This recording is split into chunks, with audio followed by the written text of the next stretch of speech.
Boa noite, pessoal. Agora a gente vai ter a participação do professor Lúcio. Alguns aqui, acho que até o pessoal que entrou em 2017 deve conhecer o Lúcio pela matéria de complementos da matemática.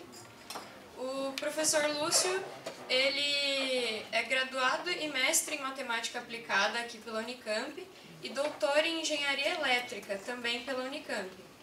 Como a Amélia comentou, ele também atua no grupo de geofísica computacional e sei que o Lúcio tem interesse também em otimização não linear.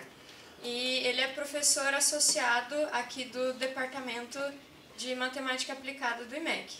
Só que, tá, geofísica, otimização, mas hoje o Lúcio vem falar de umas coisas um pouquinho diferentes. Professor? Ok. Tem que usar o microfone, né? Ok. Então tá bom. Bom, olá, obrigado pelo convite. Eu não sei se alguém aqui estava no Cepromate também. É a mesma palestra. Né? Eu conversei com o Jean, né? Eu acho que eu já falei, não, põe essa, mas é a mesma. O pessoal pediu, eu ainda vou dar de novo essa palestra em Rio Claro. O pessoal pediu também. Mas ok. Bom, como estava comentado no resumo, tá? O microfone está ok? Acho que não está ligado. E agora? Agora. Ok. O nome da... Bom, aí, acho que todo mundo assistiu a série? Assistiram? Ok, vale a pena. Ok, então tá aqui, é o Stranger Maths. É uma homenagem à série, que eu gostei muito, então eu já estava preparando esse seminário, essa palestra, e quando eu assisti a série, eu falei, bom, encaixa direitinho, então eu fiz todo o visual da palestra baseado no visual da série. Então é uma brincadeira com a Netflix, né? Em vez do Netflix. Então todos os episódios. Então, deixa eu só contar bem rápido. A ideia dessa palestra é mostrar coisas que sempre me fascinaram na matemática e que eu achei sempre estranho. Por isso daí o nome é Stranger Maths, né? Para brincar com Stranger Things. Então são vários episódios, que são esses daqui, e cada episódio tem alguma coisa estranha que envolve a matemática. Então a gente vai de um em um, são, né? Eu peguei 8, porque na primeira temporada eram 8 episódios, e o bônus, que seria a segunda temporada, que eu ainda não terminei. Eu estou preparando ainda, e vai estrear a terceira temporada. Né? Quem está em dia com a série sabe que vem a terceira temporada aí, mais estranha ainda. Ok. Então vamos lá. Tá bom? Também já é bem tarde, então eu vou andar um pouco rápido, né? Mas sem perder nada, mas vocês se sintam à vontade para ficar mais divertido se vocês interromperem no meio, se quiserem perguntar alguma coisa, do que esperar. Porque às vezes no momento vem a ideia, vem a pergunta, se deixa para o final, dilui um pouquinho, né? Então esses são os nomes, também são brincadeiras com algumas coisas, mas cada um, né, eu pensei bem para brincar. Então vamos começar com coisas perfeitas, né? Já que é Stranger Things, vamos começar com coisas perfeitas. Okay. Então isso aqui eu acho que a maioria conhece, né? O que é um número perfeito? Um número inteiro positivo perfeito, né? Um número perfeito é igual à soma de seus divisores próprios, que é equivalente a você dizer que ele é igual ao dobro dos seus divisores, a soma dos seus divisores, porque como é divisor próprio, você não conta o próprio número, né? Então, por exemplo, está aqui, né? 6 é um número perfeito, se você pega os divisores de 6, 1, 2, 3, não põe o 6, né? Então 1, 2 e 3 é 6, 28. E aí tá, inclusive, alguns números bem grandes, né? Tipo 8 bilhões de alguma coisa, também é um número perfeito. Se você tiver paciência, computar todos os divisores e somar, dá ele mesmo. Daí um número perfeito. E está cheio de coisas, os gregos já trabalhavam com isso, já brincavam com esses números e tem bastante coisa interessante. Tá bom, mas o que existe é uma conjectura. Vocês notem que os exemplos que eu coloquei aí, eles são pares. E é uma conjectura se existe algum número perfeito ímpar. E a resposta está escrito, conjectura. Conjectura, que a gente fala na matemática, é uma conjectura, a gente acha que é um teorema, mas ainda não foi provado. Né? Então a conjectura sempre é o que a gente acha que é verdade. Se achasse que na verdade não existe, a gente poderia, a conjectura não existe. Então, como em geral as conjecturas a gente sempre escreve num sentido mais positivo que a gente conseguir. Então nesse caso será que existe um número perfeito ímpar? Bom, por incrível que pareça, não se conseguiu nem provar, né? Não se conseguiu provar isso, que não existe, e também não se conseguiu exibi-lo. Ou seja, está em aberto, tá bom? Mas isso é só para introduzir. O interessante é que se o número perfeito é par, Esse é o formato dele, tem a ver com primo de Mersenne. É esse formato aí. Ele é do formato 2 elevado àquela potência P-1, vezes 2AP-1, com aquele número 2 elevado a P-1 primo, ou seja, um primo de Mersenne. Agora, o fantástico é que o Euler, mesmo que você não saiba que existe, o Euler provou como ele tem que ser. Ou seja, isso é uma coisa interessante em matemática. Às vezes você não sabe se existe, mas se existir, você sabe como é. Então aí começa o estranho. Mas é assim, mesmo você consegue provar coisas sobre coisas que você não sabe se existem. Tá bom? Então o estranho já começou. Tá bom? Bom, mas o legal é que isso pode ser feito não só com números, mas com geometria. Então, só recordando o que é um paralelepípedo, vocês sabem, mas eu acho que muita gente não sabe o que é um paralelepípedo perfeito. Assim como tem números perfeitos, a gente também fala de paralelepípedo perfeito. É se os comprimentos das arestas, das diagonais, das faces, das diagonais principais, as internas, são todos números inteiros. Ou seja, você consegue, numa certa medida, que todas essas medidas sejam iguais. Lembre que paralelepípedo não é necessariamente reto. Então, aqui tem uns desenhos de uns oblíquos, né? É essa figura que é um paralelepípedo. Se você conseguir isso, que todos são inteiros, ele é perfeito. Aqui está um exemplo. Pode testar, se alguém quiser depois olhar, só pegar os números e testar. Ele é um paralelepípedo oblíquo, e aí estão todas as dimensões. As 3 arestas, as 6 diagonais das faces e as 4 diagonais internas. Como ele não é reto, ele tem 4 diagonais internas. Se fosse reto, são só 2, né? Porque, na verdade, é uma só. Tá bom? Mas como ele é oblíquo, tá aqui. E aqui está o desenho dele. Pode testar. Né? Dá trabalho, porque é oblíquo, então não dá para fazer Pitágoras direitinho, etc. Tem que fazer tudo com ângulo, etc. Mas ok, tem mais de um. Tem vários, tem papers e papers sobre como construir. Bom, qual é a estranheza? A estranheza é, né, a conjectura é que não tem reto perfeito. Ou seja, não tem um tijolo que é perfeito. Que eles chamam de cuboide. Tá certo? Ou seja, não se sabe se é possível construir um paralelepípedo reto com todas as dimensões inteiras, incluindo as diagonais. Ou seja, está em aberto. Tá bom? E até hoje ninguém sabe. Tá? Então, a conjectura é que não exista. O pessoal está apostando que não. Então, a conjectura é não existe. Senão a conjectura seria existe. E é não, parece que não tem mesmo. Fato. Se existir, um dos comprimentos é maior que 10 a 10. Tá bom? Bom, isso hoje em dia é muito comum ter esses fatos, porque você tem computadores poderosos. Então, bota para rodar. Vai testando, faz algum método de busca e deixa rodar. Tem vários problemas abertos que estão sendo testados computacionalmente. Vai testando todos os casos e aí se sabe, olha, se existir, tá para lá, porque até aqui não tem. Tá bom? Então esse é um fato interessante sobre isso. Né? E esse, eu peguei outro dia, é o menor paralelepípedo reto, quase perfeito. A única que não é inteira é a diagonal principal. Mas ele tem todos os outros, e é o menor de todos. Tem outros, mas esse é o menor que você consegue, que as arestas e as diagonais das faces sejam números inteiros. O que não é a diagonal principal. Né? E esse é o menor possível. Depois, se alguém quiser, eu dou referência dos papers sobre tudo isso aí. Mas esse é o primeiro fato estranho, né? Coisas tão simples, mas que você não sabe da existência, e mesmo não sabendo da existência, você consegue falar sobre elas. Tá bom? Ok, vamos passar para o próximo episódio. Finito, infinito. Tá bom? Que é uma coisa que sempre me fascinou desde a graduação, e ainda me fascina, e isso aqui resolveu pelo menos uma das minhas... eu diria, eu sou uma pessoa que fica com as coisas na cabeça, e eu ficava com essas coisas até ler sobre isso aqui e resolveu uma pelo menos. Então vamos ver se vocês se divertem com isso também. Bom, todo mundo acho que está acostumado a mudar de base, né?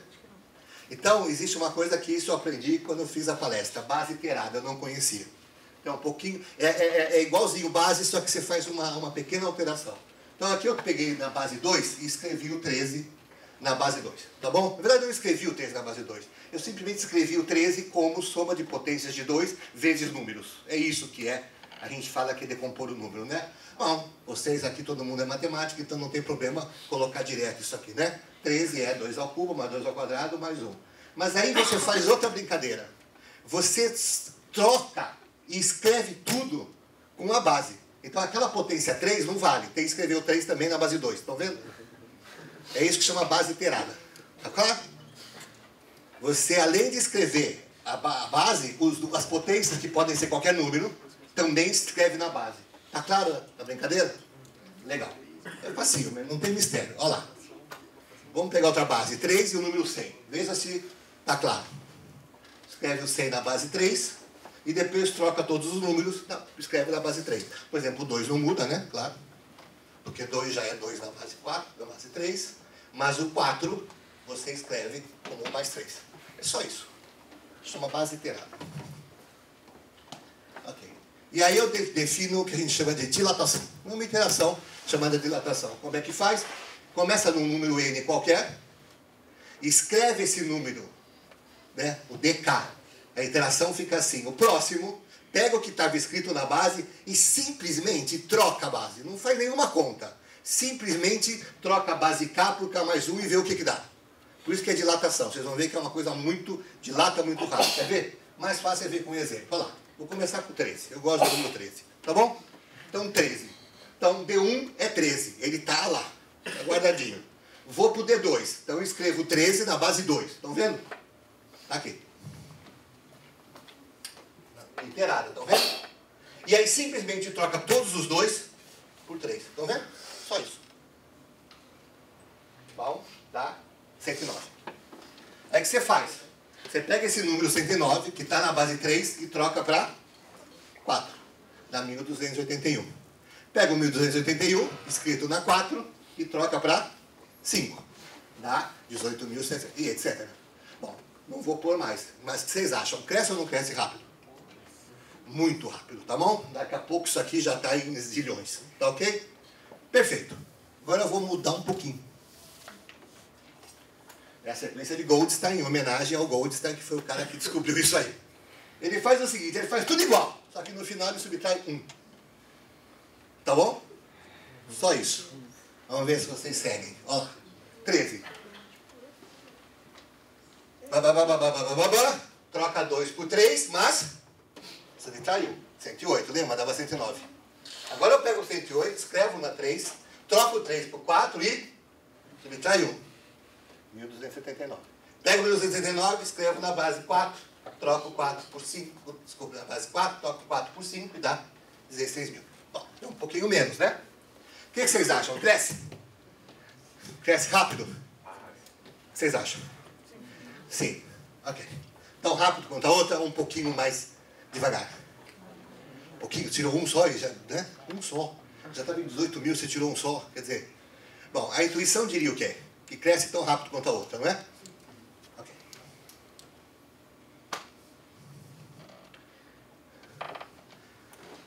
Essa daqui eu comecei em 4 e ela para em 0. Só vamos ver. Ó. Comecei com 4. Tá bom? 4 na base 2, troco 2 por 3, subtrai 1. Tá bom? Escrevo na base 26 na base 3. Troco 3 por 4, 41, 60, 83. Não vou mostrar. E vou. Quando P, vejam. 1, 2, 3, 4, 5, blá, blá, blá. Na iteração, todo mundo consegue ler esse número?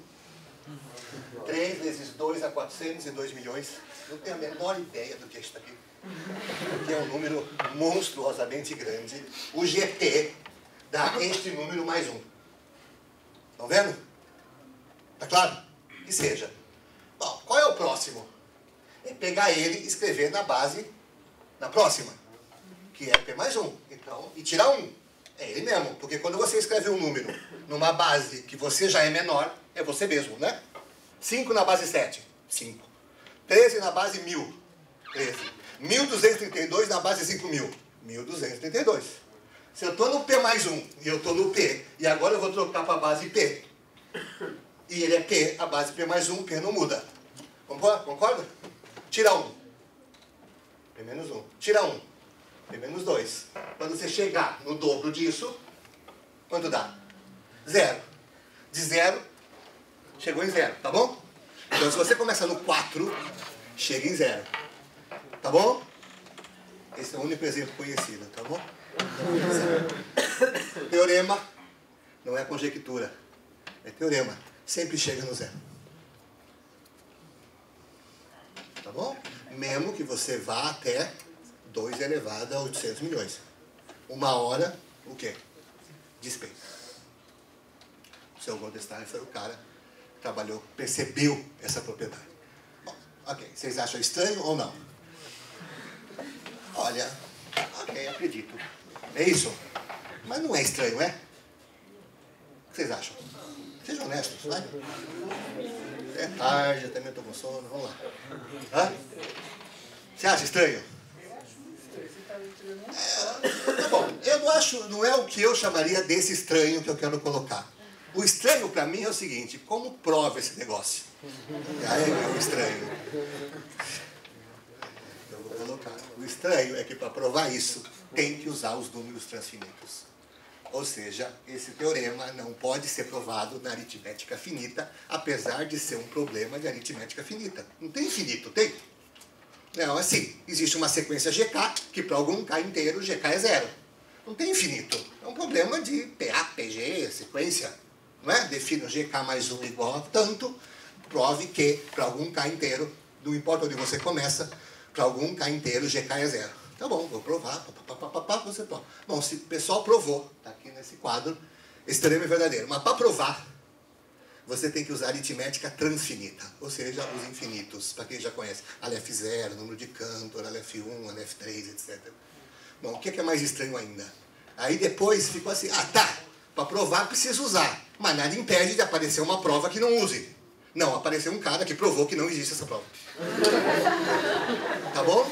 Ou seja, só é possível provar esse teorema usando os infinitos. Por que isso agora eu falei no início, que isso me relaxou? Porque a minha pergunta era a mesma pergunta que se aconteceu com os complexos. Os complexos apareceram por aparecer. Mas você podia nunca ter inventado os números complexos. Depois você descobriu que não são necessários. Tem coisa que você só prova se você usar complexo. E esse aqui é um exemplo de que, mesmo em aritmética finita, tem que usar, aritmética transfinita. Ou seja, os infinitos vieram para ficar. Não é uma porra louquice. Ou seja, são necessários, inclusive se você não quiser trabalhar com eles. Então você pode dizer, eu não quero saber número complexo. Azar, vai ter teorema real que só sai usando complexo. Tem coisas, você quer, não, mas eu quero provar em R. Não interessa, tem que ir nos complexos e voltar. Não sai a demonstração só em R. Você tem que sair e voltar. Esse aqui é um exemplo, que é uma coisa da aritmética finita. É um resultado da aritmética finita, mas você tem que ir para o infinito e depois voltar. Então, ou seja, o sonho do Cantor, que foi o cara que bolou toda a teoria dos infinitos, se realizou. Ou seja, não é uma fantasia do Cantor. Vocês sabem, o Cantor morreu, o Jorge Cantor morreu louco no hospício, porque as pessoas não aceitavam, achavam que era tudo birutice dele, a teoria dos números transfinitos, né? E ele ficou com ele e morreu louco mesmo. Coitado, e frustrado, ainda por cima, bombardeado por besterol. Até depois, né, o pessoal falou, ninguém tira mais a gente do sonho de Cantor. E isso é verdade, né? Em 81, esse cara, Kirby Paris, foram os que demonstraram que não há demonstração. Tá bom? Ok, e aqui está o Aleph, né? Se alguém conhece o alfabeto hebreu, é a primeira letra do alfabeto hebreu, Aleph. Então, nos naturais, por exemplo, é Aleph 0. É o primeiro transfinito, né? Depois do infinito, Aleph 0. Ok. Quem gostar disso, vale a pena. É muito divertido brincar com os números infinitos. Transfinitos, perdão. Ok. Então aí está a estranheza. Terceiro episódio. Esse é o que eu mais gosto. Esquerda, vou ver. Não, mais em época de eleição. Quem não me conhece sabe que eu sou muito de esquerda, então eu não vou fazer proselitismo hoje porque não dá, mas a minha vontade é. Mas fica para a próxima. Ok. Bom, esse é o resultado que todo mundo conhece, né? De progressão geométrica. Eu ponho progressão geométrica, mas na verdade é uma propriedade dessa soma, né? Se você tem que um x em módulo é menor que 1, essa soma infinita é uma série. A gente aprende até, o pessoal gosta de fazer isso lá no ensino médio. Eu acho que é meio forçado explicar isso, né? Porque é uma soma infinita, coisa complicada infinita não é uma coisa trivial. Mas vocês lembram dessa equação, né? Todo mundo já viu, não é isso? Tá bom, então vamos brincar com ela. Olhem isso. Aquela coisa em vermelha que está para a esquerda não é um número que a gente aceite, concorda? Porque ele é um número de esquerda. Ele é um número de outro planeta. É onde as pessoas escrevem os números ao contrário. Elas escrevem para a esquerda e não para a direita. Então aquele número é 9999. Mas se você tivesse que... Tá bom, mas eu não sabia, eu sou uma criança, eu sou um imbecil, escrevi esse número, que é o número 99999. Aí você fala, olha, sabe por que esse número não existe? Porque se a convenção é base 10, ele representaria esse número que está aí, concordam? Né? Se você aceitasse que a gente usasse esses números, esse número teria que ser 9 mais 9 vezes 10, mais 9 vezes 10, concorda? Vamos manter a nossa base 10. Bom, você põe o 9 em evidência, fica com 1 mais 10 ao quadrado, mais 10 ao cubo. Erroneamente usa a fórmula de cima, que diz que em módulo de x tem que ser menor que 1, e você usou x igual a quanto? A 10, e deu quanto? Menos 1. Aí você viu? Olha, viu que não dá? Né? Bom, mas você cometeu um erro, né? Você usou aquela fórmula de cima que está errada. Você tá bom? Então, ok. Mas aquilo lá é menos 1. Olha. Só. 9, 1, 0, vai 1, 9, 1, 0, vai 1, 9, 1, 0, vai 1, 1 vai embora, é 0. Não? Vocês já varreram rua? Já viu gente varrendo rua, que varre com a vassoura? E o vizinho joga no do outro? Mas você nunca vê o lixo, porque o vizinho varre pro outro. Onde foi parar aquele lixo? Nenhum lugar. Nenhum lugar. Está zerado. Esse 1, onde ele está? O 1 que foi embora. Sumiu. Deu 0. Essa é a primeira estranheza. Tá bom, uma brincadeira. Mas aí tem. Aí tem. Será que existe um sistema de numeração onde esse cara é o menos 1? E aquela fórmula faz sentido? Vale para todo x? E a resposta é sim. É só usar, em vez do sistema de direita, usar o sistema de esquerda. Escreve os números para o outro lado. Ou seja, em vez de você considerar que todo número tem uma parte inteira finita e uma dízima que pode ser infinita, você faz o contrário. Pensa que ele tem que ter uma dízima finita, mas uma parte inteira infinita. É só um jeito diferente de escrever os números. Só que aí a tua cabeça tem que abrir. Você tem que pensar que agora as contas são feitas diferentes. Porque você foi desde pequeno treinado a fazer as contas daquele outro jeito. O sistema de direita. Podia ser de esquerda. Né? Certo? Para quem gosta de pesquisar, depois eu conto de onde eu tirei tudo isso, é de um conto de ficção científica. A gente escreve, né, da esquerda para a direita, mas os números são representados da direita para a esquerda. Isso é esquisito. Por que a gente os dois não são o mesmo? Por que a escrita é dupla? A gente escreve assim, mas a unidade é dali para lá, né? É unidade, dezena, centena. Não é unidade, dezena, centena. É um conflito. Por isso que às vezes criança tem dificuldade. Por que você escreve assim? Por que tem que ter o contrário? Aí começa aquela briga. Quem está na frente? O 12. O 1 está na frente ou está atrás do 2? No 12, quem está na frente? O 1 ou o 2? Depende. Do ponto de vista de escrita, o 2 ficou na frente. Não. Eu escrevi o 2 por último. Então está atrás. Não. Veja, conflito. Não, mas o 1 é dezena, o 2 é unidade. Então o 2 está na frente. Bom, frente e trás é uma questão de convenção. É a mesma coisa, né? É o jeito que a gente fala. Então esse é o sistema de esquerda. Eu vou mostrar como ficam os números nesse sistema. E infelizmente ele não é bom. Porque ele tem um probleminha que dá para corrigir. Se você, em vez de usar a base 10, usar a base 2. Mas aqui eu fiz com a base 10 para ficar fácil fazer a conta. Se você faz o sistema na base 10, ele funciona perfeitamente. Na base 10 ele tem um defeito. Ele tem um erro. Ele dá um furinho. Então tá aqui os exemplos. 13 quartos. Que na base direitista é... Perdão. 3,25. E também, se você faz a conta na esquerda, também é. Já um terço, que vocês conhecem por 0,33333, na base de direita e de esquerda ele é 0,76666. Ah, por quê? Faz a conta. Só multiplicar. Dá 1. Ah, mas 0,333 vezes 3 dá quanto? Dá 0,99999. Que também é 1. Não tem problema. Os dois funcionam. Mas é esquisito, ó. 1/6, como fica. É lindo. Ele vai pra lá, gente. É muito legal. As frações têm a parte inteira infinita, assim como os números racionais para nós têm a parte dízima infinita. E aí tem as regras, racional, dízima é periódica, lembra 149, né? Se é racional, a dízima é periódica, se é irracional, a dízima não é periódica, vale a mesma regra. Só que para o lado de lá, para a esquerda, e não para a direita. Chamar o Bolsonaro para ver. Tá bom? Olha lá o menos 1. O menos 1 fica... Você não precisa do sinal. Os números, eles se encarregam de botar o sinal. Olha lá. Daqui fica mais complicado ainda. Olha o menos 21. Tá certo? São as dízimas com 9. Dízima, desculpe, eu não sei como chama a parte de lá. Não é dízima, é inteiríssima, sei lá. É o nome que... E vai por aí afora. A brincadeira vai longe, tá vendo? Olha o menos 1/3. O menos 1/3 da esquerda e o 1/3 da direita. E aí vai. O 1/7 é divertido. O 7, tudo que tem 7 é divertido. Olha a diferença do 1/7 na esquerda, à direita e para a esquerda, e o menos 1/7. Como que é? Hã? Ah, eu não achei. É muito difícil. O paper diz que eu não fazer cada conta e cada número, mas dá um trabalho, cara. Porque você não tem a cabeça, né?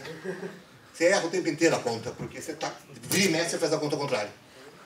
Tem que começar... Depois, se quiser, eu passo o artigo onde ele tem um algoritmo para você fazer. Dá um trabalho.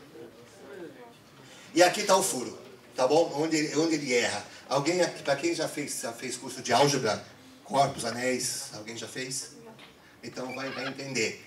Nesse sistema, o zero tem divisor. Ou seja, é possível ter dois números não nulos cujo produto é zero.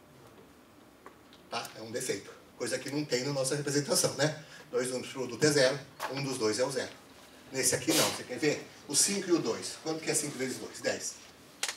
Tá bom? Tanto no sistema direita quanto de esquerda. 25 vezes 4 é 100. Tanto no sistema de esquerda quanto no sistema de direita. E aí vai, tá vendo? O problema é esse. No sistema de direita, eu posso continuar quanto eu quiser para a esquerda. Sistema de esquerda, perdão. Então eu posso ter um número 5, uma potência de 5 com infinitos dígitos e uma potência de 2 com infinitos dígitos. Quando eu multiplico uma potência de 5 com uma potência infinita de 2 com a mesma potência, dá uma potência de 10 infinita, que é o zero. Tá certo? Então você tem dois números cujo produto é zero e nenhum dos dois é o zero. Mas se você faz em base 2, isso não tem problema. Isso não aparece. É porque, para quem já estudou álgebra sabe, você tem que ter uma base que é primo, para a coisa funcionar legal. Né? Para não ter problema de divisores de zero lá no grupo, no anel, etc. Tá? Mas essa é uma brincadeira que é super estranha, mas o que é importante nela é o seguinte: abram a cabeça de vocês. O nosso sistema que a gente usa no mundo inteiro, no planeta Terra, não é o sistema, é um sistema. Nada impede de terem outros espalhados no universo se tiver vida e tiver matemática. Em particular, esse paper, o cara escreveu desse jeito. Né? O nome desse paper é Visita do Embaixador da Terra ao Planeta Sida 2. Porque é um planeta que achou a placa da Voyager. Todo mundo sabe o que é a Voyager. Vocês são muito novos, mas como devem ler ficção. A Voyager foi uma nave não, uma sonda que foi mandada nos anos 70, que já rompeu, já está lá, sabe-se lá onde. Ela leva uma placa com um monte de informação, desenho de um homem, de uma mulher, a posição dos planetas, a molécula de hidrogênio, os números em base 2. Estou tentando explicar para que alguém achar, identificar o planeta Terra e ver como que a gente é. Bom, nesse conto é isso. Eles acham essa placa, e então vai um matemático da Terra conversar com os matemáticos do planeta para eles trocarem ideias. Lá eles não têm os números reais como a gente tem. Eles têm esse sistema ao contrário. Então eles começam a discutir qual é o melhor sistema e aí mostrar que os dois são equivalentes. Só que lá eles usam base 2 para a esquerda e aí eles reclamam da placa. Porque na placa os números estão escritos da esquerda para a direita. E aí ele pergunta: por que vocês acham que todo o planeta vai ser assim? E foi um erro, né? Um erro grave, né? E eles falam: nós usamos ao contrário e a localização da Terra deu em outro lugar, por isso que a gente demorou para entrar em contato. Porque a gente teria achado antes se a gente soubesse que vocês usavam um sistema ao contrário do que a gente usa. Quem disse que é de vocês? E depois o cara também não aceita um número que uma série divergente deu um número negativo. E aí ele fala que isso é um absurdo, e aí eles prendem ele. Quem disse que você é o dono da verdade? Para nós faz sentido aquilo. E aí depois ele entende finalmente, né? Ok. E aí dá tudo certo no final. Mas vale a pena ler. Você se diverte com o conto e ao mesmo tempo com todas as continhas que ele faz durante o... Ok. Mas isso eu gosto também por causa da brincadeira com a esquerda com a direita, né? Ok. Próximo episódio, 2 por 1.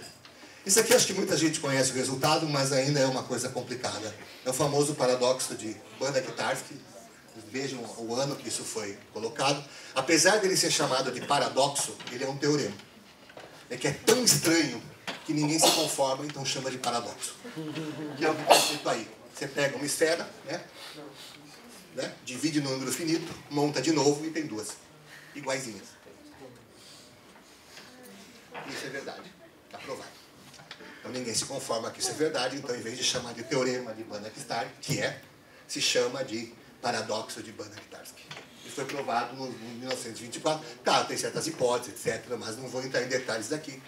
Quem já fez um curso de fundamentos sérios de matemática vai passar por isso e tem a ver com o axioma da escolha. Está tudo junto, né? Se você aceita o axioma da escolha, você tem que aceitar isso aqui. Então tem gente que rejeita o axioma da escolha, porque se aceita o axioma da escolha, tem que aceitar isso. E isso é inaceitável. Então volta para trás, eu não aceito.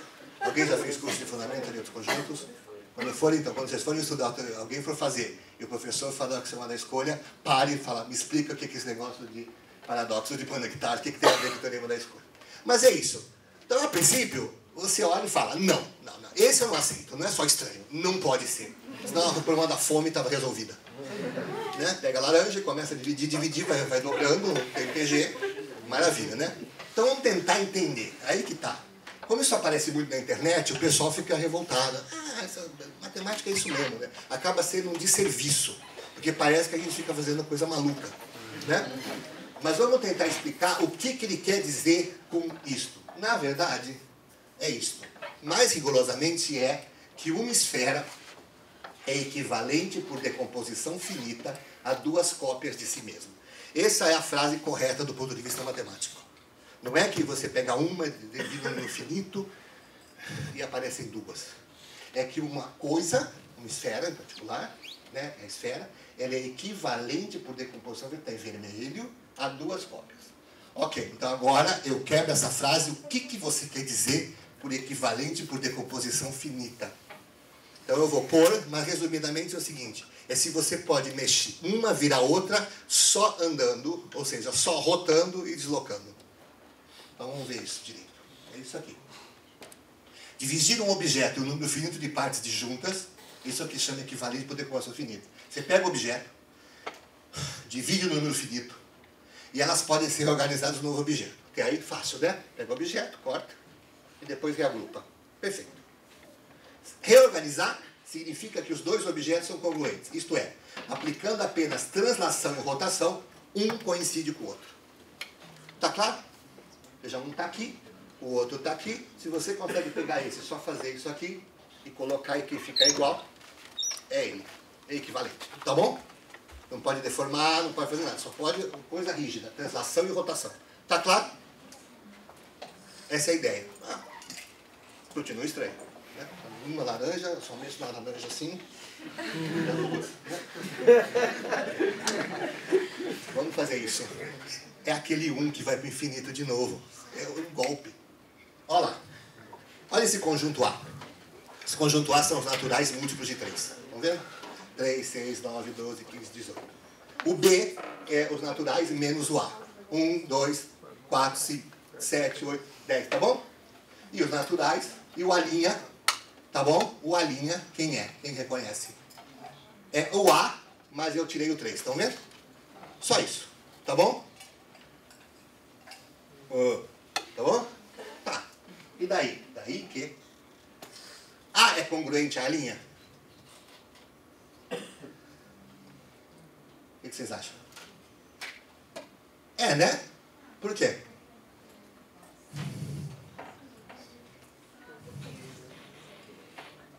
A ou não é congruente à linha? Olha a definição de congruente e vê se é.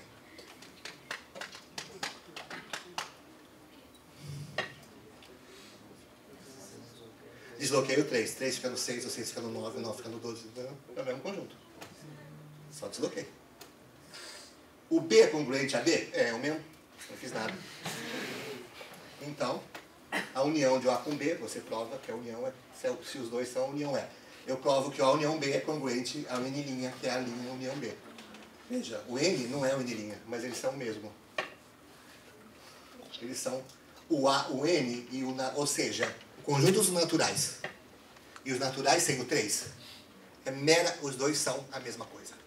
A menos de congruência. Ou seja, eles são... Não confundir com ser o mesmo numerável lá, medir... Não é uma, tem uma objeção entre os dois. Não é isso. Eles são congruentes. Um é o outro a menos de deslocamento e rotação. Mas só tem deslocamento. Mas você tirou um cara. Eles ficam congruentes. É como se você pudesse um mover em cima do outro. E um cara sumiu. Bom, essa é a brincadeira. E você faz isso com objetos. Aqui está um exemplo. Pega um quadrado e divide na diagonal ao meio. Isso é legal para brincar com criança, não criança, mas um pouco mais final do ensino fundamental. Se eu pego um quadrado e corto a diagonal, né? Com quem fica a diagonal? Não ficam dois triângulos iguais. Um dos triângulos não tem a diagonal. Concorda? É difícil explicar, porque as pessoas, a gente até hoje, está vendo muita gente falando, é mesmo. E você sempre pensou que cortou a folha ao meio, ficou com dois retângulos, com dois triângulos. Não ficou. Alguém fica com quem ficou o meio. Na matemática a gente acha que tem algo ali. Fisicamente não tem. Porque é tudo ponto, é uma linha. Linha não existe. A única coisa que existe são as tridimensionais. Coisas bidimensionais e unidimensionais e pontos não existem na física. Só na matemática, só na nossa cabeça. Então quando eu corto aquele quadrado na diagonal, eu estou supondo que a diagonal ficou com o retângulo, com o triângulo de baixo. E pontilhadinha, porque o de cima não tem a diagonal. Que ficou por debaixo. Aí eu giro.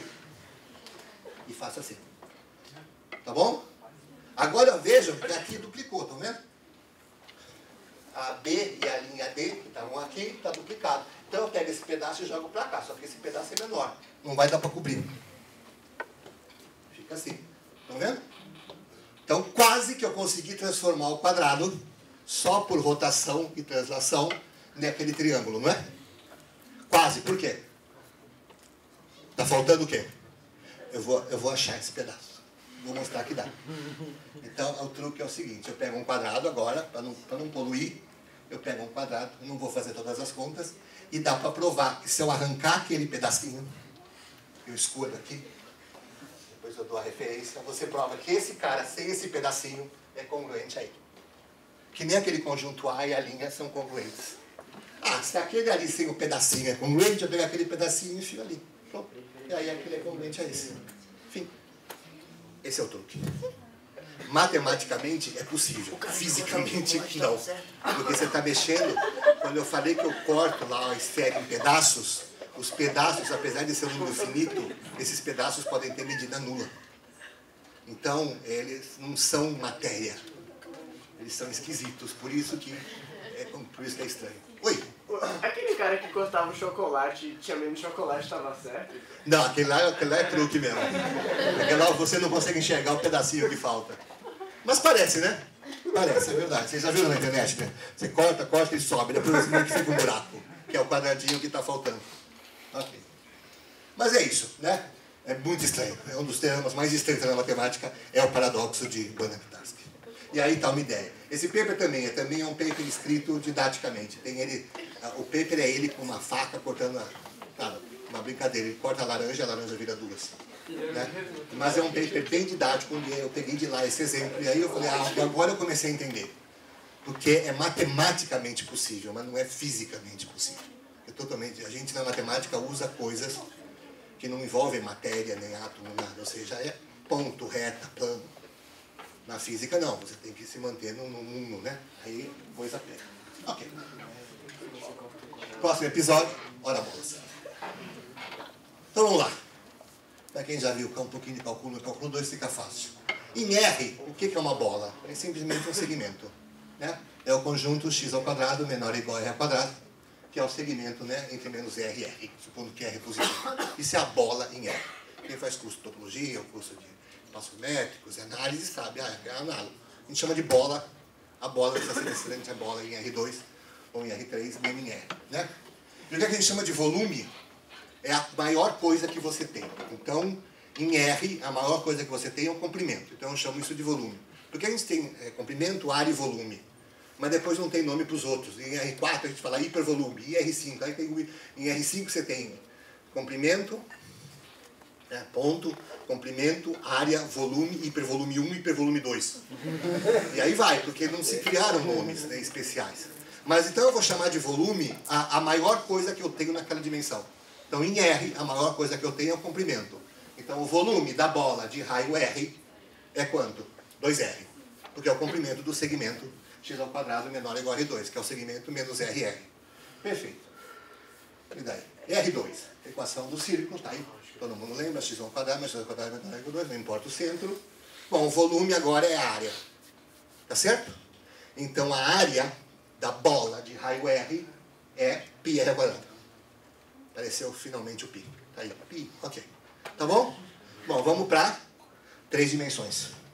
Não é surpresa, essa é a equação, e todo mundo sabe depois, espero, que o volume, agora sim, volume é o volume, aquele que está acostumado, o volume da bola de raio R é 4/3 de πr ao cubo. Todo mundo lembra? Interessante, alguém sabe qual é o padrão? Tem um padrão. Muita gente nunca viu, nunca ficou curioso, né? Mas do R dá para adivinhar. Qual é o padrão da potência do R? Vou pôr mais um, R4, que muita gente não deve saber. Olha que bonito, R4. O hipervolume da hiperesfera. Meio de π² R4. O mais fácil é o padrão do raio. Qual é? Qual é a potência do raio? A dimensão do espaço, não é isso? Olha lá. 1, 2, 3, 4. Vou pôr o próximo. Né? Depois o π veio para ficar. Só em R que não tem. Qual é o padrão? O do π é fácil. De 2? Isso. 1, 2, 2, depois 3, 3, etc. O mais difícil, claro, é a constante. Tá bom? Então, para não deixar ninguém louquinho, é isso. Tá? Então, exercício de cálculo 2.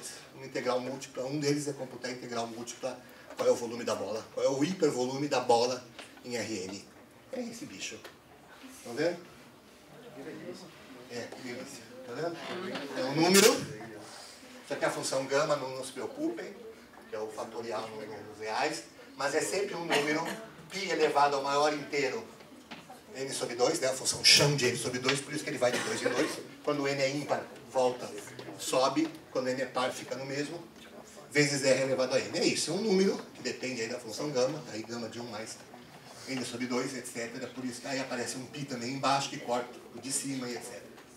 Mas é isso. Se eu fizer um gráfico disso, é assim. Isso que espanta um pouquinho no início. Aqui é n, essa é a dimensão, e isso aqui é Vn, essa fórmula aqui.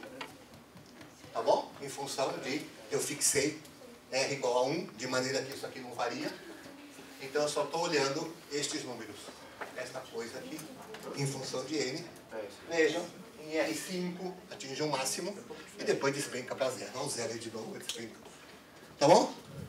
E aí muita gente aparece, em vários livros, isso aparece dizendo, nossa, que legal, o volume da bola vai a zero. Certo? E tem um máximo R5. Por que R5? R5. Tá bom? Só que esse gráfico tem um erro. Qual é? Do ponto de vista matemático, tem um erro sério. Vamos ver quem mata.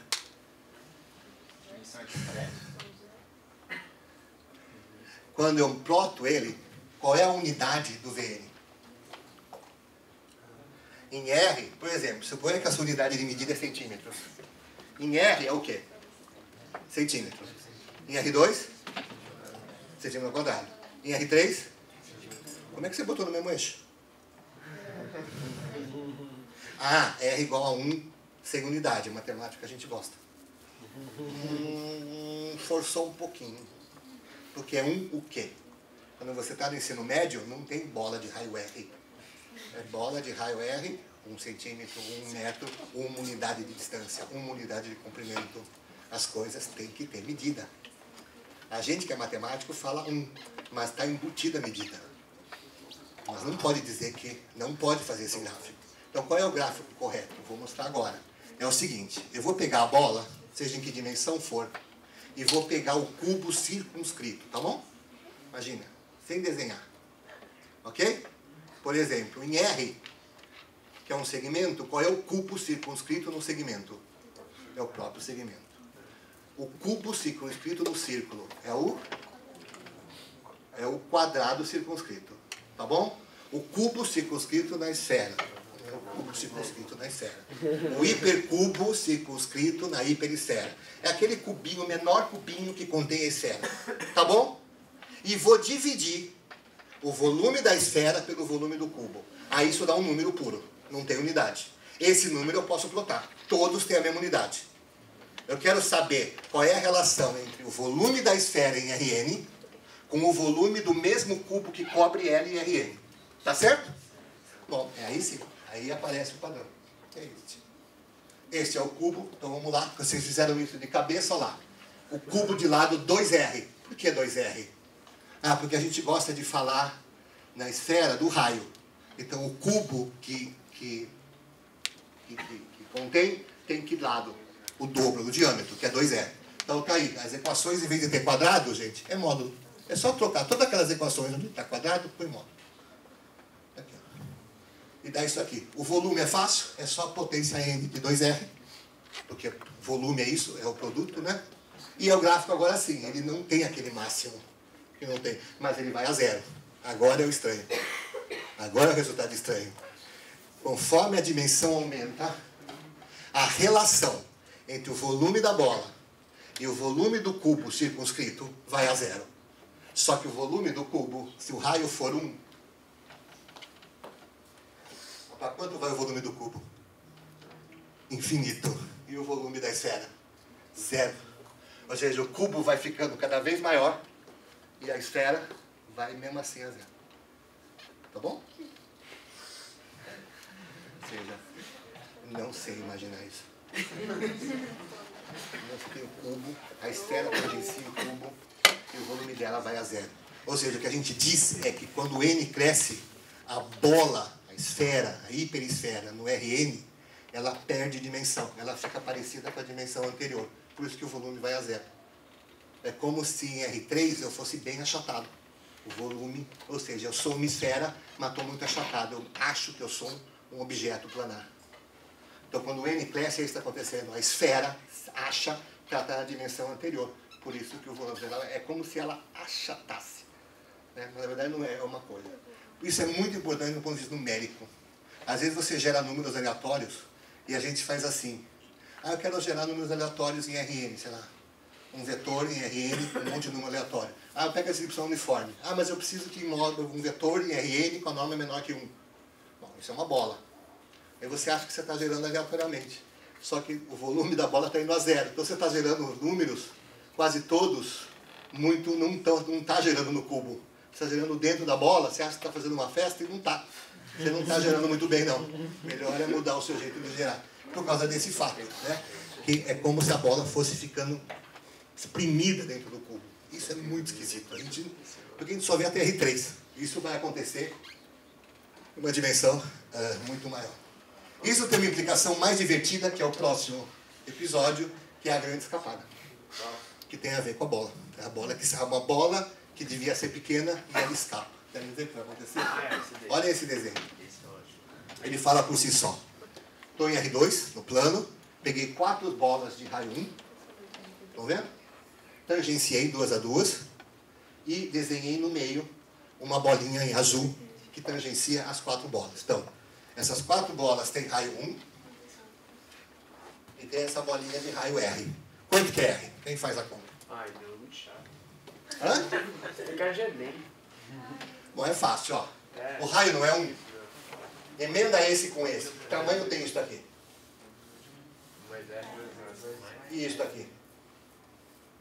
Isso é 1, não é? Ó, projeta. Isso aqui é a origem, 1, estão vendo?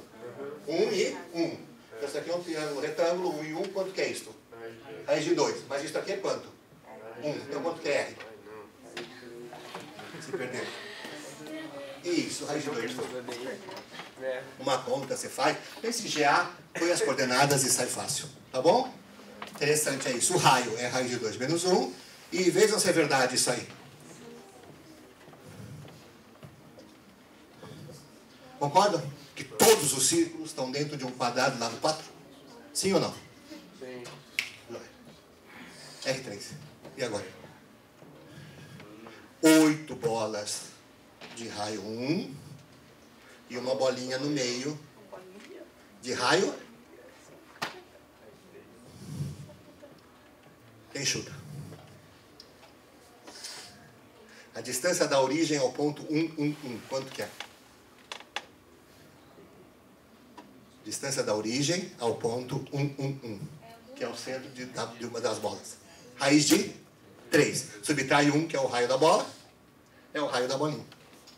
Raiz de 3 menos 1. Né? Daqui até aqui, menos o raio dessa bola. Da raiz de 3 menos 1. Concordam que todas as esferas agora estão dentro de um cubo de lado 4? Uhum. Só que a bolinha aumentou. Tá bom? RN. Quantas bolas eu tenho? 4 em R2, 8 em R3, 16 em R4, 32 em R5, 2 AN, mais 1. Tá bom? Porque são 2 AN hortantes, né? Em RN. Eu posso desenhar. Qual é o raio da bolinha? Aí, raiz de N menos 1. Tá vendo? Nada como começar a indução. Né? Bom, e daí? Bom, todas as esferas estão dentro do hipercubo de lado 4? Não. Análise. Em R4, a bolinha, o raio é igualzinho às outras. Não é mais bolinha, é bola. Se o N aumenta, a bolinha é maior que as outras. Ou seja, em R5, você tem 32 bolas de raio 1, e aquela bola que é tangente a todas, tem raio, raiz de 5 menos 1, que é maior que 1. Em R9, a bolinha tem raio 2, ela bate na parede do cubo. 2 a nona bolas de raio 1, uma bola de raio 2 que chega no cubo. Mas ela está com o centro na órbita. Olha o formato disso, gente. Aí ela sai. Saiu, né? A N maior igual a 10, fugiu. Porque a gente não entende o RN. Por mais que os professores falam, RN é trivial, não é. Mostra isso. Tem cheio de gente que não sabe esse resultado. Já falei para um monte de gente, nossa, é verdade. Por quê? Bom, porque faz a conta. É uma conta simples, mas não tenta entender. Não dá. Nossa cabeça não entende essa topologia, como é? Você imagina as implicações que tem isso em resultado de computação que a gente que resolve o problema em RN. Fácil, está em RN. A gente não entende a geometria do RN. Por isso que é difícil. É difícil mesmo. Até R3 a gente visualiza bem. Às vezes, porque R3 já tem coisa bem complicada. Imagina R10. R10 já. A bolinha sai. Você tem 1024 bolinhas de raio 1, uma bola de raio raiz de 10 menos 1, tangenciando todas elas e saindo do cubo. Mas todas as outras estão dentro do cubo. As outras não saem, estão lá, raio 1. Ok. Esse é o estranho. Bons bocados. É um doce muito bom. É o seguinte. Bom, pessoal, são 5 para as 11. Eu vou fazer o seguinte, eu vou parar nesse, tá bom? Ou vou até o fim? É rápido. Tá? Pode ir até o fim, não tem problema. Mas quem quiser sair, por favor, se sinta à vontade. Não vou ficar bravo, não vou achar desrespeito nenhum, porque o horário tá longe. Tá alto, né? A gente vai fazer pergunta, pessoal. Terminar e a gente... É, por isso, mas só por isso, não tem problema nenhum. Não quero que ninguém se sinta constrangido em ter que sair. Esse é o que eu estou preocupado. Tá bom? Ok. Esse é um problema interessante até para estudar. Dada uma região em Rn com diâmetro finito, eu quero dividir essa região em pedaços com diâmetros menores. O que é o diâmetro de uma figura, pessoal? O diâmetro de uma figura é a maior distância entre dois pontos que você consegue na figura. Ali está o exemplo. Numa esfera, a bola, ela é a figura que o diâmetro é constante. Né? Mas outras figuras não. Por exemplo, qual é o diâmetro de um quadrado de lado 1? É a raiz de 2. De um retângulo. É a diagonal. Então, qualquer figura que você dá, basta imaginar o maior comprimento que cabe ali, isso a gente chama de diâmetro. Tá bom? Perfeito. O objetivo é esse. Eu te dou uma figura, você tem que cortar essa figura de maneira que as figuras resultantes tenham um diâmetro menor. Tá bom? Perfeito. A conjectura, veja de novo, não é um teorema, o pessoal acha que em Rn bastam n mais 1 pedaços. Tá bom? Vamos ver aqui por que eles acham que essa conjectura é verdadeira. Olha só. Pega um segmento. Então eu estou em R, né? Você faz um único corte, ficam quantos pedaços? 2. Você concorda que os 2 pedaços não podem ter, o diâmetro tem que ser menor? Não importa o segmento? Então perfeito, em R vale. Porque em R só tem a única figura com diâmetro finito em R são pedaços. Então você corta. Perfeito. Um círculo, você precisa de 3. Não dá para cortar um círculo em 2 pedaços, que os diâmetros ficam pequenos. Você consegue imaginar que não mesmo? Se você corta em 2, sempre um diâmetro fica salvo, não é? É verdade. Não dá, né? Sempre, você não consegue. Você passa, mesmo que você passe pelo centro, ficam 2 iguais. Se não passa pelo centro, o diâmetro ficou para o outro lado. Então tem que ser 3 pedaços. Verdade. Triângulo também. Porque sempre fica um lado. Se você corta em 2, sempre sobra um lado. E aí pode ser o maior lado, pode ficar lá. Mesmo que você tente cortar em 2. Em 2 não dá. Então tem que ser 3. Então é verdade. Em R é verdade, são 2 pedaços. Em R2 são 3. Em R3 são 4. Aqui está o exemplo da esfera. 2 cortes na esfera, que precisa de 4 pedaços. Não dá para fazer com menos. Senão sempre sobra um diâmetro. Então essa era uma conjectura. Tá bom? Que precisava de n mais 1 pedaços para você cortar uma figura de diâmetro e ter figuras com diâmetro menor. Bom, o que aconteceu ao longo da história? Vamos ver um pouquinho, para ver qual é o fato estranho. Em 33, um cara provou para 2. Ou seja, em R2, bastam 3 pedaços. Veja, um caso só. É a mesma história que aconteceu com o problema do milênio da conjectura de Poincaré. Também tinha demonstração para todos os N menos para o 3, que foi o que aconteceu em 2006 com o Gregório Perelman, que ganhou na época lá o prêmio, né? Que ele conseguiu provar o único caso que faltava. A mesma coisa aconteceu parecido aqui. Em 33 se provou que N igual a 2. Em 46, para todo N, mas se a figura tem uma fronteira suave, não tem bico. Então, por exemplo, para um cubo não vale. Tem que ser para esfera, elipsóides, coisas suaves. Então conseguiu para todo N. Ou seja, que em Rn basta um N mais 1 pedaço. Em 45, alguém provou para N igual a 3. Vai devagar, né? Então, agora vai o salto, por isso que eu estou esperando. E aí, aconteceu o estranho. Esses caras, que está lá em 92, eles provaram, olha o que eles provaram, que para N suficientemente grande, o número de pedaços é maior ou igual a 1.1 elevado à raiz de N. Você sabe fazer essas coisas, né? A primeira coisa estranha que o paper que eu li falava e que para mim foi. Eu nunca tinha visto um bound, um limite, com raiz quadrada em cima. Em geral é elevado a um número, n, 2n, nunca tinha visto com raiz de n. Foi o primeiro que eu vi, né? E embaixo 1.1, né?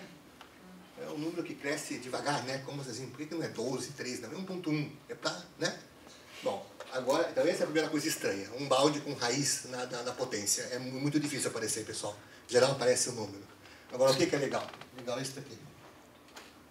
Quando n é 9.162, aquilo dá 9.163, que é maior que 9.162 mais 1. Ou seja, a conjectura está o quê? Furada. Porque para esse n, eles dizem que precisa P é maior ou igual àquilo. E aquilo é maior ou igual a n mais 1. Então não pode ser n mais 1. Agora, por que 9.162?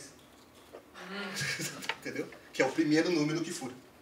Porque até 9.162, n mais 1 é menor que 1.1 elevado a raiz de n. Entenderam? Então, essa é a parte estranha que eu sempre falava antes de preparar a palestra. Os resultados de dimensão são sempre assim. Vale até n igual a 537. Aí fica todo mundo assim, por que 537? Não sei. É estranho, mas não tem a gente quer, às vezes, a razão. Por que 537 não é 532? Não sei. Por que é 9.162? Não sei. Tá bom? Mas é isso. Agora veja, o bonito, e ao mesmo tempo estranho, né? Eu chamo de estranho, mas na verdade é uma beleza, é que você estava tentando provar n mais 1. E aí aparece um bound totalmente diferente de uma outra prova que nesse caso, né, destrói aquela conjectura. Mas por um outro caminho, né, com esse tipo de coisa. Então eu acho isso fantástico, eu acho bem divertido. Ok. Mas é isso, ou seja, uma coisa que não vale a partir de 9.000. Você imagina se você estivesse tentando fazendo o teste de 1 em 1. Você ia ter que chegar em 9.162 para perceber, furou. Você estava todo animado, né? Por isso que às vezes a gente tenta usar indução, para não ter isso, né? Lembra? Tenta provar, porque pode ser que o furo seja o próximo, se você não conseguir provar. Que é o que aconteceria aqui, né? N igual a 2, N igual a 3, N igual a 4. Tem que esperar 9.162. Ok, e esse é o último, penúltimo, porque o outro é o bônus. É faces e nomes. Alguém pode perguntar, lembra alguma coisa? Face e nome? Facebook. Né? São duas coisas que a gente fala muito, né? Poliedro e polinômio. Polinômio é muitos nomes, muitos termos. E poliedro é muitas faces. Então isso aqui é uma brincadeira com a relação de poliedro com polinômio. Tem gente que acha que não tem nenhuma e tem muita. Então por isso faces e nomes. E combina também, né? Faces e nomes. Bom, isso é um teorema que eu perguntei para um monte de gente da área de PO, não sabe que esse teorema é verdadeiro. Qualquer polígono convexo em R2 pode ser representado por apenas duas desigualdades polinomiais. Duas. Olha um exemplo aqui. Um quadrado. Estão vendo o quadrado? Quadrado com os vértices aí, né? Pensem no plano, né? Plano cartesiano. Esses são os quadrados. Eu consigo desenhar, escrever isso aí com duas equações só, polinomiais. Olha lá. Vê se vocês concordam. Para quem está fazendo PL é um bom treino. Em PL precisa de 4. Não é? X menor ou igual a 1, Y menor ou igual a 1, X menor ou igual a menos 1, Y maior ou igual a menos 1. 4. 4 desigualdades lineares para fazer o quadrado. Não linear, polinomial, 2. Então isso é fácil. Olha esse aqui. Em PL, para quem está fazendo programação linear, se eu tentar escrever só com desigualdade linear, ou seja, polinômio de grau 1, quantas eu preciso? 6, né? São as 6 equações. Vou mostrar com duas só. Acredito. Essas duas dá. Tá bom? Como é que eu sei? O paper diz como construir, tá bom? Então eu fiz a conta e deu certo. Ele tem lá. Faça o seguinte, faça isso. São esses dois os polinômios. Ou seja, eu poderia ter aqui um polígono convexo de 1 milhão de lados. Duas equações polinomiais marcavam. Tá bom? O dura, que é o grau do polinômio, pode ser super alto. Por exemplo, aqui o primeiro tem grau 2 e o segundo grau 2, 4, 6. Grau 6. Então esse é um problema. O grau aumenta razoável, mas não importa, são duas equações. Então isso pode, no futuro, ter algumas implicações interessantes, né? Maneiras de escrever regiões com menos equações. O problema é que as equações ficam mais complicadas. Então você pode pagar o preço. Por exemplo, um polígono convexo com 1 milhão de lados, o difícil é manejar os lados, mas as equações têm grau 1. Por outro lado, eu posso trocar para duas equações e ficar com o grau maior. Aí vai depender do que for mais fácil para você trabalhar. Bom, isso vale também se eu trocar polinômio, se eu trocar polígono para poliedro. Agora eu estou em R3, então. É 3 desigualdades. Eu vou dar só um exemplo, porque esse é mais difícil de construir. Está aqui um tetraedro, né? São 1, 2, 3, 4 faces. Depois, mas, acreditem, essas 3 equações polinomiais dão aquele bicho. Muita gente acha que equação desse jeito não pode dar coisa quebrada. Né? Mas dá. Não tem nenhuma relação. A figura não ser diferenciável com as equações ser infinito. É polinômio. Não tem relação o shape, a figura, com como ela é representada. A gente acha que tem, não tem. Você pode representar ou não do jeito que você quer, numa é tudo diferenciável, no outro a figura não é, e vice-versa, né? Mas esse é o exemplo, ou seja, em R3. Bom, e o teorema que existe é que qualquer um pode, qualquer politopo, politopo agora é geral, qualquer dimensão, né? Polígono, poliedro, politopo. RN pode ser representado por apenas N desigualdades. Isso é um resultado super poderoso, né?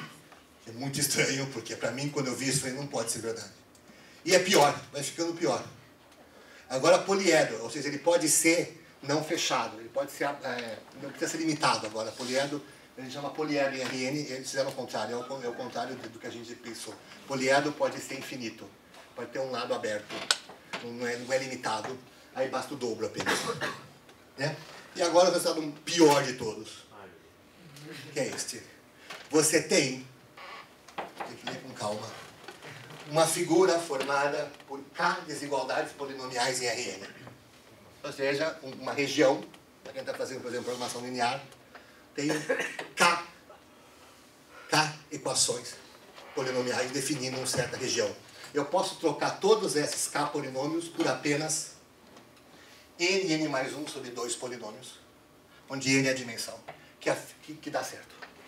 Ou seja, você pode ter 1 milhão de polinômios, por exemplo, 1 milhão de polinômios em R7, dando uma figura. Você troca esse 1 milhão de polinômios em R7 por quantos? 7 vezes 8 sobre 2. 4 por 28 polinômios. Tá bom? Esse teorema está provado e ele é totalmente provado por existência. Ele não se tem a menor ideia de quem são esses polinômios, tá bom? É esse tipo de teorema que mostra que existe, mas não te dá nenhuma dica de como construir. Os outros são legais, o primeiro que tem a construção. Então você fica mais feliz, né? Mas esse resultado muita gente não conhece. Então podem falar, porque eu não sei se no futuro isso vai ser importante, então alguém pode achar usar esse fato. Agora, é muito estranho. Quer dizer, para mim foi muito estranho. Eu jamais poderia imaginar que isso fosse verdade. Você troca por um número, que existe um número finito, que depende da dimensão que você consegue representar a região. Ok, esse é o último fato estranho. E o bônus, como eu prometi, para quem assiste a série, vejam que já é o fundo da série já mudou o fundo é da temporada 2, que é esse azulzinho mais. Mas não é culpa minha, é o cara que fez o gerador, fez isso, ele mudou o gerador. Alguém já usou? Isso aqui é um programa, você baixa na internet. Vocês não viram? É um gerador, pode entrar lá. Você digita o que você quiser, ele faz isso aqui. Não fui eu, não. E tem um outro que é mais legal. Você faz a abertura da série. É só você dar seu nome e tudo, ele começa. Com a musiquinha e tudo. Só que ele não deixa salvar, o filho da mãe. Eu fiz, e aí ele pediu. Agora você deposita. Eu falei, não. Mas eu tinha feito a abertura com tudo. A semana, quando eu fui salvar, agora você, para salvar, precisa pagar lá uma taxa. Falei, não, você podia gravar. Estranho o pi, para fechar, tá bom? Bom, o que tem de estranho é para fechar. O estranho é o seguinte: vocês estão aqui na universidade, fazendo ciência, fazendo tudo, tal. Vocês sabem que nós, professores, publicamos papers. Vocês também, se forem na academia, vão publicar papers, vão sofrer, vai mandar o paper para o fulano vai ver, vai devolver, vai falar que está ruim, vai passar tudo no escrutínio, que a gente chama de referis, para que cheque que a sua pesquisa é verdadeira. Infelizmente, tem revistas, né, que o pessoal chama de revistas predadoras, ou pior ainda, as predadoras pelo menos publicam coisa certa. Existe revista que publica qualquer coisa, basta pagar. Então o cara faz o currículo dele com qualquer porcaria, porque ele paga para ser publicado, porque é impossível que passe por referir o que eu vou mostrar. Então, está na moda, alguns idiotas, desculpe a palavra, né, que o pi está errado. Pi não é 3, 14, 15, 9, 2, 5, 6, 4, etc. E está publicado, tá bom? O pi é isso, tá bom, pessoal? Por favor. Pi é esse número. Mas tem gente que consegue fazer paper provando que o pi é outro valor. Em particular, esses dois senhores. Um diz que pi é 17 menos 8 raiz de 3. E o outro publicou que π é 14 menos raiz de 2 sobre 4. Ou seja, racional. Tá bom? 2 papers, 2 autores, por coincidência de anos. A mesma revista. Publicado. Tá publicado. Vocês tiveram coragem de publicar isso. Tá bom? Bom, você imagina o que deve ter publicado por aí. Isso é fácil ver que isso é palhaçada. Tá bom? Agora imagina você, sem querer, pegar um paper, ler, e você não sabe. Você acha que aquilo passou por um escrutínio, foi publicado, a pesquisa é séria e é palhaçada, mas você não sabe que é um valor de pi. Né? Um outro valor de pi. Não confundir, quando tem pesquisa, quem estuda geometria, que a gente chama de pi, uma outra coisa, que tem a ver com a curvatura do espaço. Então, muita gente gosta de chamar de π. Qual é o valor de π? Ou seja, qual é a relação entre o diâmetro da esfera e o comprimento, mas se você não está no universo, no mundo euclidiano. Então, a gente não gosta de chamar de π, a gente fala de curvatura, porque aí muda a relação. Né? Mas não é o caso aqui. Aqui é π, é o π mesmo. Né? Comprimento do círculo dividido pelo diâmetro. E publicado. Veja, lindo, né? 17 menos 8 raiz de 3. E aí o cara começa dizendo, está tudo errado. Né?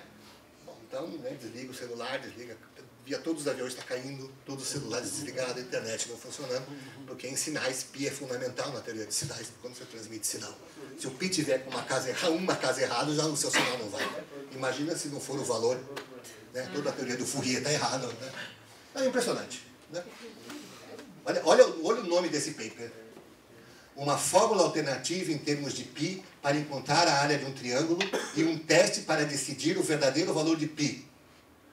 Método da comissão de energia atômica. Peraí, decidir? É. Tá bom. Olha o nível. O outro, valor de π exato. 17 menos 8 raiz de 3. Joga que for. Ok, era isso, pessoal. Obrigado.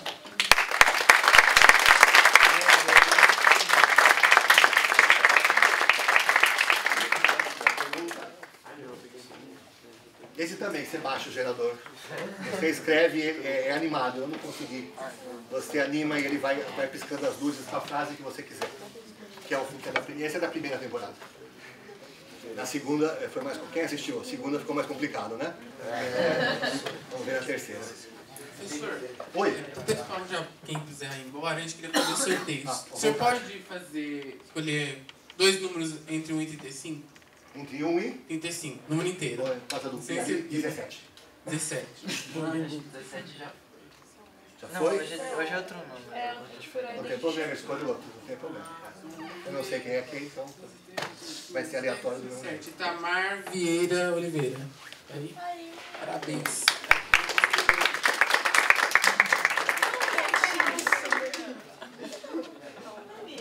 Agora é o de métodos, a coleção do professor Jaime. Mais um, professor. Sem ser 17 agora. Entre 85. Inteiro, por favor.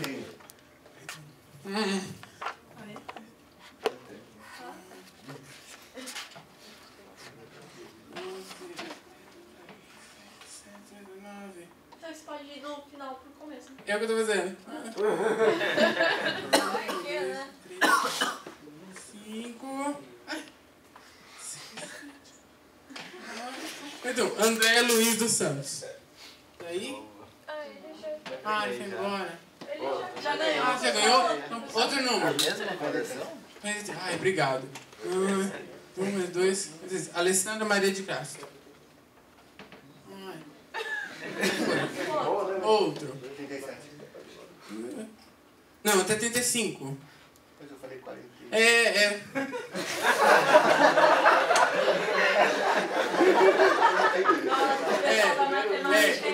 Eu contei errado, desculpa, gente. É a pressa. Tá, peraí. 75? Isso, é. Tá bom, 29. 12. Ai.